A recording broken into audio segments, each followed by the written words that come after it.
Hello and welcome to FXStreet Currency in Play. I'm Matt Brown. I'm joined down the line by Ed Matz from matrixtrade.com. Good morning to you, Ed. Good morning. It's a shame we had to interrupt our conversation about where Donald Trump tweets from, but never mind. We'll pick that up after the show. Anyway, let's have a quick look at the top trends today. UK August jobs report, unemployment rate ticks lower, wage growth disappoints. Moving on, UK, any hawkish BOE repricing only likely to offer sterling a one-time boost. This is according to ING Bank. And finally, euro dollar, open interest in puts rise on the CME. Pound's doing very well at the moment, Ed. Bit of an uptick, bit of a downtick this morning, though, on this jobs data. What's your take on this moving cable? Well, if you go back a month, it's very much the same thing, Matt. Cable was doing, previously I said 3 steps forward, up, in other words, 2 steps back, but this seems like more like 7 steps forward and 5 back. Cable's basically ratcheting, and I'll show you in a minute, in an upward wedge. There's some very interesting things as it approaches effectively the post-Brexit high of 134.12, 134.45. And it's the same process. It's a pig of a market to trade. I mean, even forewarned is forearmed, you would think, but it's throw away your charts. It's basically, as when I was working at Citibank in London, the chief dealer in New York said, Ed, you put away your charts. What you need to realize, and one thing that moves this market, and it's this: whatever will screw the market, it will do before it goes to where it's going to go. And that's what Cable was doing. Pick a level, pick a high, and it'll go through it and come back. And it's the same story.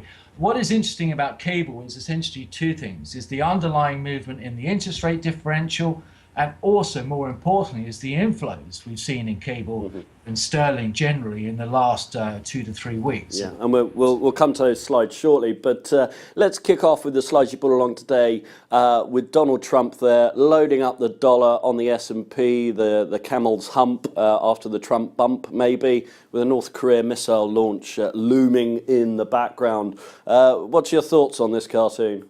Well, as ever, we're trying to say what's been happening, what is likely to happen. And obviously, if you think about what the market's done in the last week or so, it's been essentially risk aversion movements in the dollar, followed by risk relief, more like risk off, if you like. That's why the dollar's come back, the stocks have gone higher as a reaction to overly negative, pessimistic outlooks.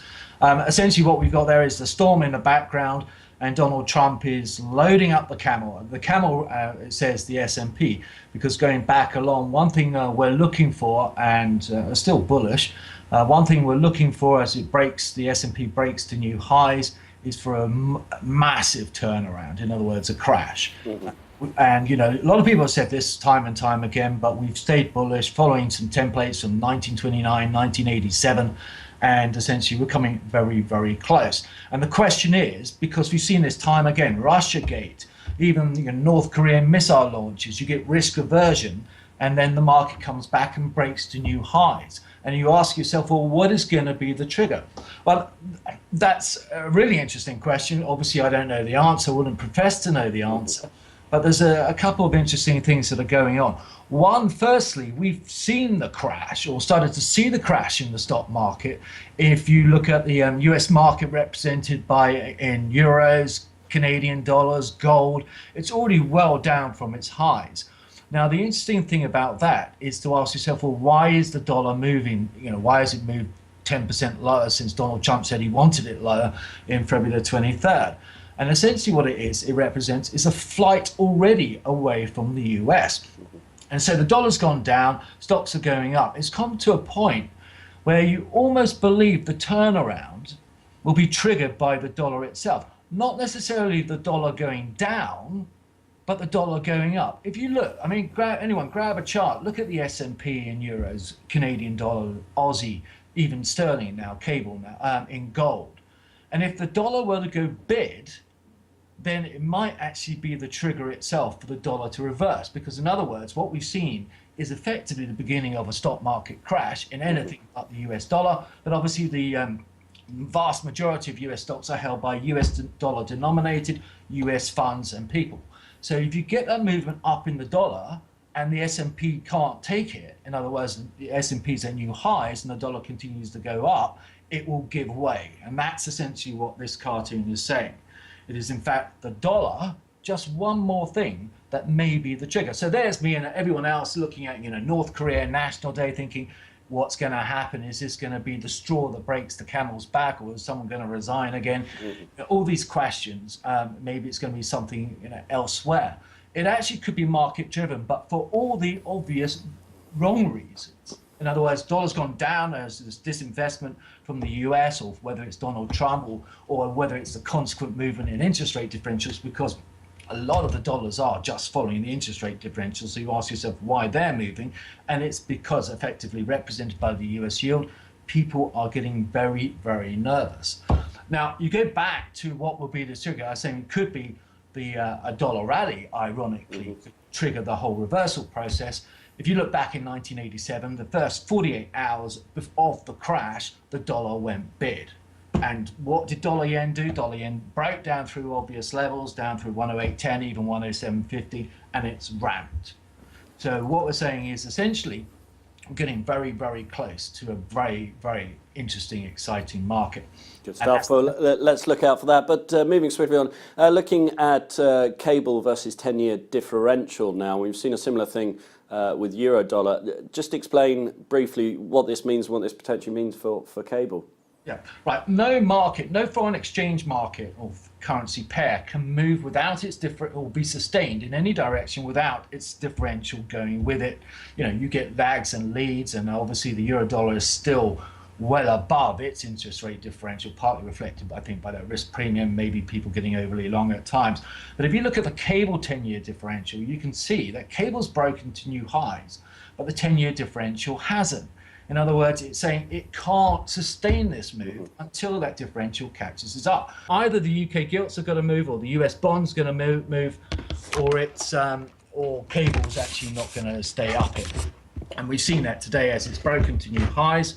Fantastic. Yeah, so let's move on to the next slide. And still speaking of cable, and you mentioned before the inflows that we're seeing into the pound, and you mentioned before working at Citibank as well. So we're seeing some weekly net inflows into the pound. Just where are all these inflows coming from? That is interesting. One of the great advantages of working someone like City London, which was at its time, and they would argue still, one of the biggest cable players around, and having customers like Richard Hill from Barclays, big swingers, is they would see the flows. And you ask yourself, why are these guys very successful traders? Because they're very savvy, very experienced, they know how markets move, but they see the flows. And one thing that's happened, this slide I'm showing here, the net inflows in cable, or sterling rather, but primarily probably cable, from Citibank, shows you that we've seen in it the highest inflows since June, which actually represents in the last 2 weeks the highest inflows we've seen into sterling since 2011. Ask yourself, why is that happening? Well, a lot of it is because people are, it's a gradual ratchet, it's sucking longs in, getting people long. But it's also because the corporates are getting very nervous. Since Brexit, they've been saying, well, 120, 130, what do I do? I can't afford to for it to go higher without me hedging or putting in strategies as a result. So it becomes a self-fulfilling prophecy, if you like, because they'll get more and more nervous as it ratchets higher. Now, the real question is the extent to which spec money gets involved, as we've seen in the last 24 hours. Up to new highs and coming back down. Spec money will move quickly in and out and disappear. It's the real flows. And whether this money we're seeing now represents a real flow into sterling that will stay there, I think the answer is probably yes, depending on the scale of the pullback. In other words, if it starts going below 125, they'll say, what the heck did I do? And they'll get out. Until then, it's more of the same, that kind of like 7 steps forward, steps back. Well, let's see how sticky that money is. And just looking at your next chart, this is the hourly cable chart. Where do we go? Up, then back down, as you say, 7 steps forward or 5 steps back. Where is the pound going to be in a month's time? In a month's time depends very much on the stock market. And the real question for sterling is, if and when there is a stock market crash, given the Brexit vulnerability of the UK economy and therefore sterling, what will sterling do? You would think it would be more vulnerable than most, Certainly FTSE will get trashed.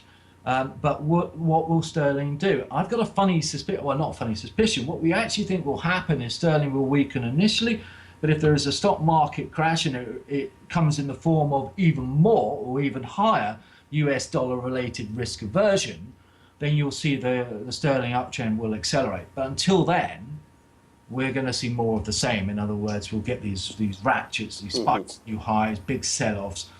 So in a nutshell, what we've done in cable for the last 3 to 4 months is wedging higher, and it's broken to new highs. This chart was done first thing this morning, so it's already started to come back down. Probably take out 131.78 just to screw people. Again, as usual, take out the obvious levels before it goes to a new high, that post-Brexit high of 134.12, 134.45. Essentially been saying the same thing for the last few weeks, but trying to trade it is it's a challenge for sure.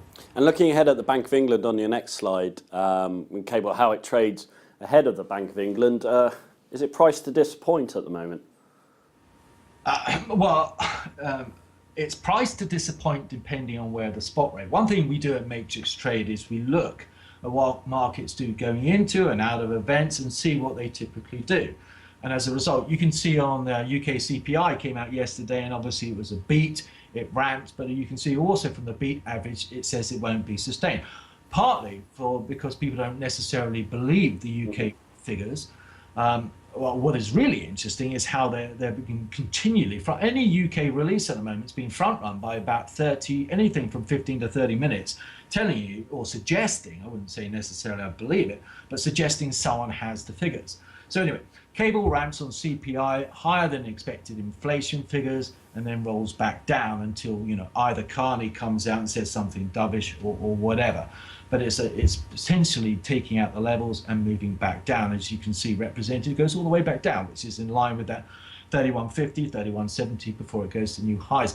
Into the Bank of England, well, the market will clearly want to hear, don't forget these are minutes, will want to hear what the Bank of England's take is on inflation and UK growth and possibly, the risks associated with Brexit negotiations and everything else. And they're likely to be disappointed because either the Bank of England, particularly Carney, is coming out and saying one thing one week and then another, or actually what he's effectively saying is we don't know. We need to see the data, sustained data showing that we've got sustained pickup inflation, that the UK economic growth is stabilizing. And the figures as yet don't actually justify that. So it's likely to be non-committal. If cable is above 133 then, given the CPI figures yesterday, it should go back above 133, then it's likely to come off because they'll be disappointed by what the Bank of England is saying because it's not going to say very much. And that's the story of this week. Last week was risk aversion, North Korean National Day, and obviously the storms coming through and the extent to which that would damage the US, and short-term belief it won't be a huge damage, although Goldman was putting out some significant downgrades. I think it was yesterday or the day before. It's a long week. But tomorrow is CPI, US CPI. So the market, Bank of England minutes are likely to be eclipsed by how, rather than a cable play or sterling play, it would be a US dollar. In other words, what are the CPI figures going to come out? And 5 months in a row, we've seen inflation not meet expectations. Inflation, the rate of inflation is falling, which, as an aside, is one of the preconditions of a crash. Continual tightening, if you like, either in the form of US rate hikes or balance sheet reduction in a disinflationary growth bull market in US stocks. So for us, the CPI figure tomorrow is really interesting and important. And as you can say, in the euro dollar, it says that it's going to stabilize next 24, 48 hours, probably come down and then ramp on the figure and fade. A lot of these things, people are too nervous. People, it's very whippy, short-term erratic moves. So a lot of the moves aren't being sustained in the short term. If you look back over the last 10 weeks, and clearly we've had some big trends, or the last, since February, we've seen some big trends. But in the shorter term, most of the movements aren't sustained to the extent, going back to the point, whatever will screw the market, it will do. It's almost a question of looking for a level where people will stop out and I'll eat the stops. Going back, talking about some of these big traders, that's what they would do. is they'll look to see the stocks and they'll buy into, if it's breaking down through stocks, they'll buy it, they'll eat the stocks because they know it will come back up. Today's version of that is your Vega options traders, who whenever they see an intraday break, Vega shifts and they cover it and it sends it back into the range. So essentially you've got a mishmash of fades within overall trends, and the trend is clearly a dollar downtrend. Understood. Finally, to round up, we've got the economic calendar. Well, we've got PPI due out from the US at 1:30. That's probably the big figure today. But as you rightly said, looking ahead tomorrow to the Bank of England, and probably more importantly, the CPI. On that note, Ed, we're going to have to say thank you, but thanks very much for joining us on FX Street Currency in Play, and no doubt we'll catch up with you next week. Thank you very much.